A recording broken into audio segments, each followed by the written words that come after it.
Not satisfied with attacking all Star Wars fans and smearing them as backwards and problematic, Collider also published a companion piece where they broke down how Lucasfilm is going about securing a new audience, namely by bringing in Reylos and cat ladies. Let's dive in.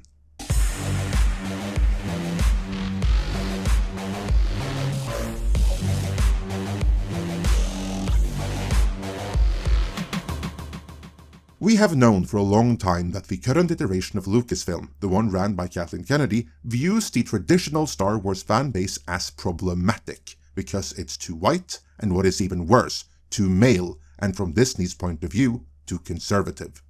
We covered this at length in the previous video, where we broke down the Collider piece in which the mask fully came off.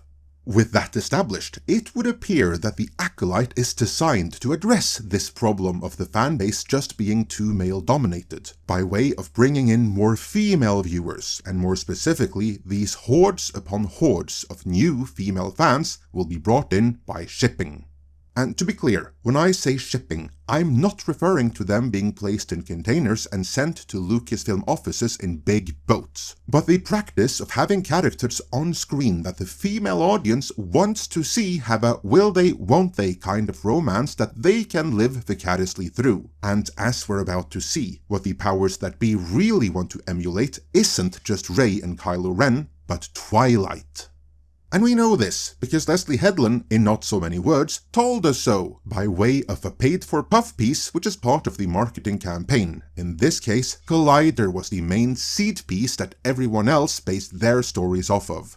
This Collider piece then begins by saying the Acolyte has finished what Rian Johnson started with The Last Jedi 7 years ago. And honestly, that's where the whole piece could and probably should have ended, because there really is nothing more to say, and no one is going to take issue with that statement. The Last Jedi did irreparable damage to the Star Wars brand, and the Acolyte is in every way the successor to that, continuing that damage, now destroying the pre-Skywalker era as well. But alas, since this is a spin piece, the sentence goes on for a bit longer. The Acolyte has finished what Rian Johnson started with The Last Jedi 7 years ago by delivering some long overdue enemies to lovers vibes via the tantalizing dynamic between Osha and Kimir. That's discount Ezra Miller for those needing a visual reference. Following last night's ship brewing episode, see, that's a term they use, I, as in the writer at Collider, caught up with series creator Leslye Headland this morning to unpick the ins and outs of everything that went down between Osha and Kimir, and where that dynamic might be headed. So that's the angle here, and the likely reason that the Acolyte was greenlit in the first place. Bring in the female audience, and the romance here is indeed derivative of Twilight, because so was the Rey and Kylo Ren romance in the first place. You see, The Last Jedi also wanted to bring in the Twilight crowd, probably a Kathleen Kennedy mandate right there, and an argument can be made that they at least partially succeeded with Reylo, and the fans of that union, simply called Reylos, a subset of the Star Wars fanbase that really doesn't care about Star Wars at large, or spend money on the franchise or its merchandise. They're just the former Team Edward and Team Jacobers, moved on to the next thing since 50 Shades of Grey. So perhaps not the best move to ditch old school and paying fans for these locusts. But hey, such is the Disney way. And here they did it again, so the Reylos can live vicariously through the young adult-themed romance saga. Speaking of, we may just have gotten the answer to why the writing is so young adult in nature here. When asked about any other enemies to lovers dynamics that inspired the Acolyte, Headland said, "There are so many, but I'm going to say no, because I was really working from muscle memory. I didn't want to quote something else. I wanted to just click into the kind of stuff that I wrote when I was in high school." So, in other words, she wanted to click into the kind of stuff that she wrote when she was a dumb teen. That's not something I ever want to hear an adult say, let alone a professional writer and showrunner. If she had said something along the lines of that she wanted to get back to the mindset of a teenager, but obviously the show would reflect that she has more life experience now than she did when she was a teenager, meaning it would all be a little bit more nuanced than a teenager's worldview, so it should be compelling for everyone, then her comment might have had merit. Still wouldn't have fit with Star Wars, but the argument could have been made. But still, this is all about replacing the Star Wars audience with the Twilight audience, who themselves have aged out of the modern audience, so not a great trade there. But moving on, the interview next goes into the subversion of the Jedi, which had already started in the failed High Republic publishing initiative. Collider asks the leading question. You mentioned something there that is one of the reasons why I love the Acolyte so much, which is the way that Kimir has really picked apart who the Jedi are. It's such a fun response, because the High Republic already kind of laid the groundwork for getting people prepared for thinking of the Jedi as not always the good guys. For you, as a fan of Star Wars, how much fun has it been to get to pick apart these ideas that have been baked into the franchise for so long, and then flip the narrative a little bit and make people look at things from a very different point of view? To which Headland answered, I hope it's making people look at it from a different point of view. I can understand that fans, especially people who don't know the High Republic, and that would be most people, may feel like I'm criticizing the Jedi as they exist in George Lucas' oeuvre, meaning the prequels and episodes 5 through 6. But that's not the case.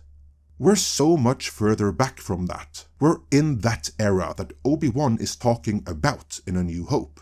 We're in that period where the proliferation of power is so huge and far-reaching.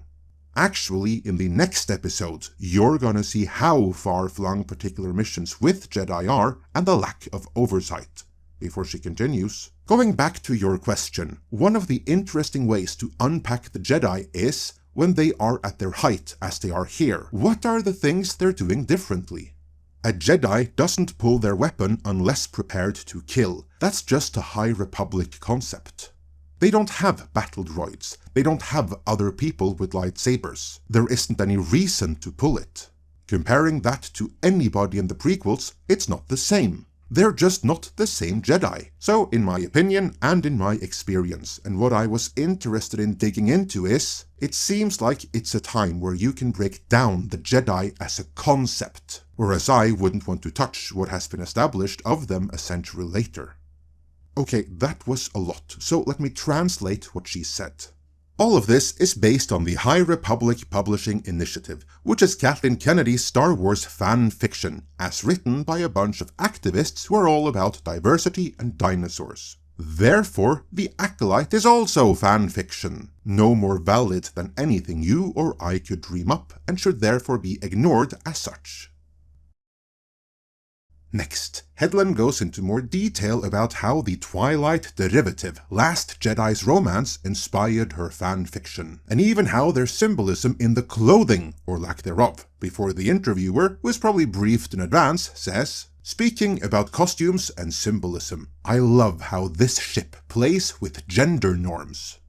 You have this flowy outfit that Kimir has on, and Osha is a mechanic. I see people starting to pick up on that a little, because he is so femme-coded, and his clothes, and the fact that he's cooking for her, and he's very soft-spoken. And then you have her wearing the pants and being like, I'm gonna kill you, I'm gonna shank you. Headland confirmed this deliberate subversion of gender norms, responding, it's so wildly intentional that I don't know what to say. Then the alleged review bombing is briefly addressed and dismissed as something that comes with the territory, but Collider instantly spins it, saying, but you really lucked out with the fanbase, because you have the Reylos who gravitated towards this immediately as soon as the vibes were there. And those are the ones that are creating fan fiction, and they're creating fan art, and they're very creative. That's good and well, I guess, just too bad that the Reylos live in a world of their own fanfiction and don't actually spend any money on the franchise, as a general thing. After going through more of the details of her own fanfic in The Acolyte, the interviewer turns towards the accusation that there is some kind of message being pushed upon the populace, which Headland dismisses, saying, I think there's so much going on right now that there's this feeling that there's some Machiavellian grand scheme of injecting into the water supply some sort of, what's it called? Oh, agenda.